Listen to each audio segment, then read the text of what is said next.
اعوذ باللہ من الشیطان الرجیم بسم اللہ الرحمن الرحیم الحمد للہ الذی ہدانا لہذا وما کنا لنہتدی لولا ان ہدانا اللہ لقد جاءت رسل ربنا بالحق والصلاة والسلام علی اشرف الانبیاء والمرسلین سیدنا و نبینا و شفیع ذنوبنا و ہادینا ابی القاسم محمد وعلی اہل بیتہ الطیبین الطاہرین المعصومین المظلومین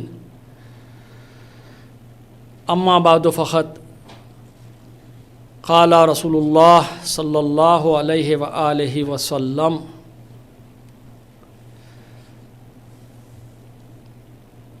حسن الخلق راس و کلو برین۔ گزشتہ درس اخلاق میں ہم نے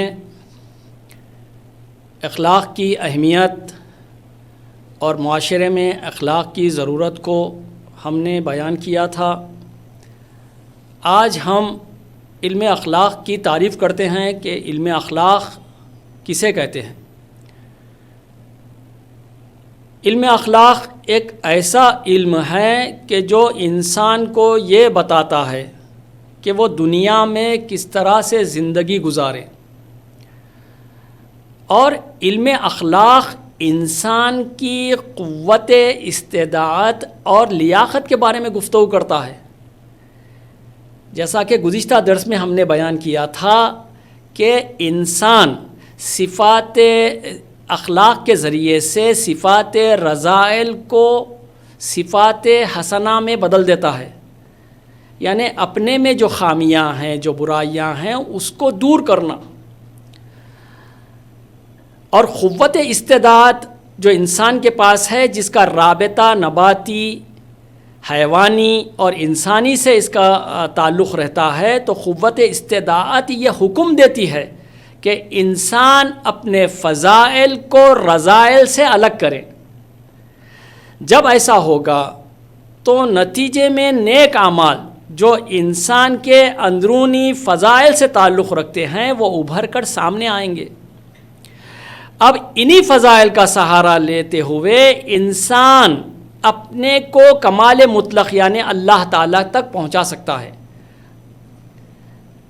ہم نے عرض کیا تھا کہ علم اخلاق کا جو موضوع ہے وہ یہی ہے کہ انسان علم اخلاق کی مدد سے کمال مطلق یعنی اللہ تعالیٰ سے نزدیک ہوتا ہے۔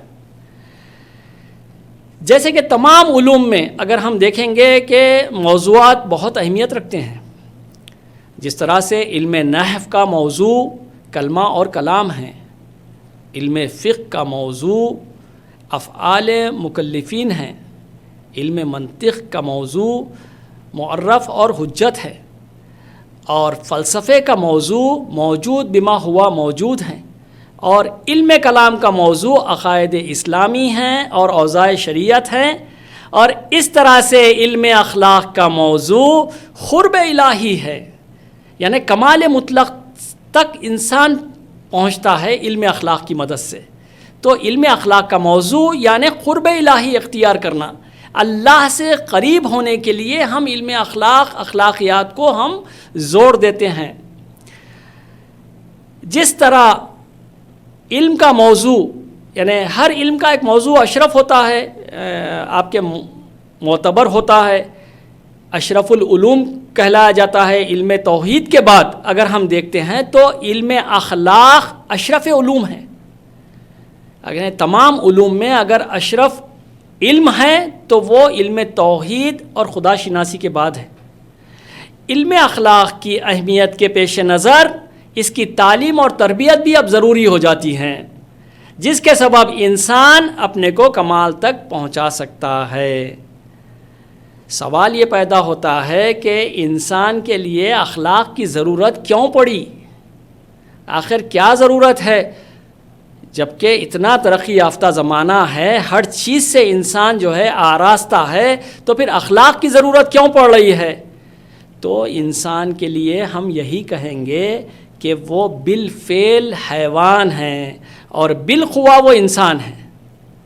انسان کو بالفعل حیوان ہونا اس لیے ہے کہ وہ کھانے پینے اور جنسی میل وغیرہ میں وہ دوسرے حیوانوں سے مشترک ہے، یعنی دوسرے حیوانوں سے کی طرح ایک انسان ہے۔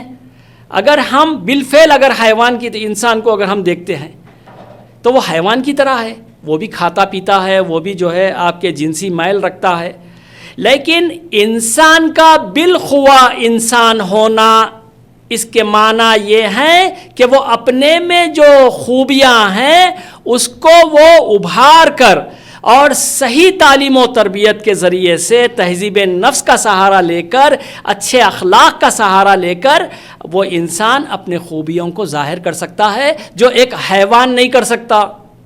حیوان اور انسان میں یہی فرق ہے۔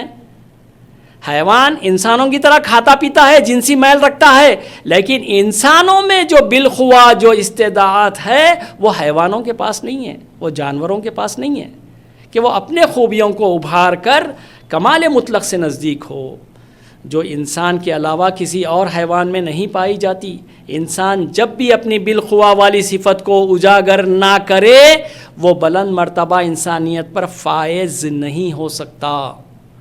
انسان اگر چاہتا ہے کہ وہ ترقیوں کی منزل کو چھوئیں اور ترقی کی منزلوں کو طے کریں تو اس کے لیے ضروری ہے کہ وہ بالخوا والی استعداد، بالخوا والی اپنے طاقت کو وہ ابھارے۔ اور اسی کے ساتھ اچھے اخلاق کی ضرورت اور اہمیت بھی ہمیں ساتھ ساتھ معلوم ہو جاتی ہیں کہ چنانچہ انسان کی شرافت اور انسانیت اچھے اخلاق ہی میں مضمر ہے۔ اگر انسان واقعاً انسانیت اگر بتلانا چاہتا ہے، دکھانا چاہتا ہے تو وہ اپنے اچھے اخلاق کو ظاہر کریں۔ اگر ہم خلاصہ کریں علم اخلاق کا کہ علم اخلاق کیا ہے، اگر دو لفظوں میں اگر ہم اس کا خلاصہ کرنا چاہے تو وہ یہ ہے کہ فنا فی اللہ بقا باللہ، یعنی انسان مرے تو اللہ کے لیے اور جیے تو اللہ کے لیے، بس یہی فلسفہ ہے، اور اسی کی طرف علم اخلاق انسان کو رہنمائی کرتا ہے۔ علم اخلاق کیا کرتا ہے؟ علم اخلاق انسان کو فنا فی اللہ بقا باللہ کی طرف ہدایت کرتا ہے، رہنمائی کرتا ہے۔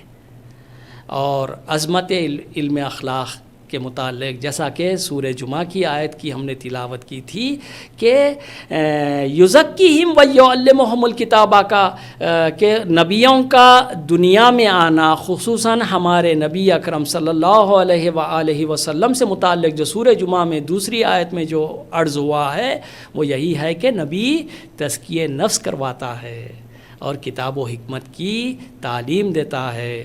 حضرت امام جعفر صادق علیہ الصلاۃ والسلام ارشاد فرماتے ہیں، کہتے ہیں کہ اگر تیری عمر کے 2 روز باقی ہے تو ایک دن اس میں سے تہذیب نفس اور تعدیب نفس کے لیے تو قرار دے۔ دیکھیں آپ، اگر کسی انسان کو معلوم ہو جائے کہ میں صرف 2 دن جیوں گا تو ایک دن وہ کیا کرے؟ تعدیب نفس اور تہذیب نفس کے لیے جو ہے آپ کے گزار دیں، کیونکہ مرنے کے وقت یہی ایک دن جو تہذیب نفس اور تعدیب نفس کے لیے جو انسان مقرر کیا ہے وہ ایک دن روز قیامت اس کے کام آنے والا ہے۔ اخلاق کے موضوع پر کئی کتابیں لکھی جا چکی ہیں، جیسے کہ اخلاق ناصری ہیں اور جو خواجہ نصیر الدین طوسی علیہ الرحمہ نے لکھا ہے، اور مہجت البیضاء ہے جو ملا محسن فیض کاشانی نے لکھا ہے، اور طہارت الاعراق فی تہذیب الاخلاق جو ابن مسکیام نے لکھا ہے، اور جامع السعادات و معراج السعادہ جس کو علامہ نراقی نے لکھا ہے۔ اسی طرح سے تفاسیر میں بھی ہم کو ملتے ہیں علم اخلاق سے متعلق مطالب، جیسے تفسیر المیزان جلد نمبر 1 میں آپ کو وہ سارے مطالب علم اخلاق کے ہمیں مل جائیں گے۔ بس آج کے معاشرے کی جو ضرورت ہے، جس کو ہم کو پیادہ کرنا ہے، وہ ہے علم اخلاق۔ علم اخلاق کے تعلق سے دیکھیے، آج ہم یہ سمجھتے ہیں، ذہنوں میں ہمارے یہ ہیں کہ آج انسان ایک ترقی یافتہ زمانے میں زندگی گزار رہا ہے، وہ دنیاوی علوم میں ماشاءاللہ وہ اپنا نام کمایا ہے اور ایک مقام بنایا ہے۔ دیکھیے، دنیاوی علوم کا حاصل کر لینے سے یہ ثابت نہیں ہوتا کہ اس میں اخلاق آ گئے ہوں۔ اگر ایسا ہوتا تو ہم دیکھتے کہ ہمارے جو سابق میں جو بزرگ گزرے ہیں وہ کوئی تعلیمی یافتہ نہیں تھے، ان کو ہماری طرح جو ہے تعلیم کے اسباب ان کو فراہم نہیں ہوئے۔ جو سابق میں آپ کے گزشتہ زمانے میں جو اتنے تعلیمی یافتہ نہیں ہونے کے باوجود اخلاقیات کے میدان میں وہ ہم سے آگے تھے، وہ جیسے اپنے والدین کا جو احترام وہ لوگ کرتے تھے آج کے زمانے میں ہم کو نظر نہیں آتا، جبکہ آج کے زمانے کا انسان بڑا تعلیمی یافتہ ہے۔ تو میں عرض کروں کہ چاہے وہ دنیاوی تعلیم ہو چاہے وہ اخروی دینی تعلیم ہو، جب تک وہ عملی جامہ نہ پہنے آپ کے وہ علوم اس کے لیے بیکار ہیں۔ ضرورت اس بات کی ہے کہ ہم اس علوم کو، چاہے وہ دنیاوی علوم ہو چاہے وہ اخروی علوم ہو، دینی علوم ہو، اس کو ہم کو عملی طور پر ہم کو پیش کرنے کی ضرورت ہے۔ اور ہمارے انبیاء علیہ السلام اور ہمارے ائمہ اطہار علیہ السلام نے یہی کام کیا ہے۔ وہ رقوم کو تقسیم کر کے، پیسے تقسیم کر کے دین کی طرف انہوں نے نہیں بلایا، وہ اپنے اچھے اخلاق کے ذریعے سے۔ آپ دیکھیے وہ زمانے میں جب دین اسلام کو نبی اکرم صلی اللہ علیہ وآلہ وسلم متعارف فرما رہے ہیں، آپ نے کفار اور مشرکین سے کیا لقب پایا؟ صادق کا لقب پایا، امین کا لقب پایا۔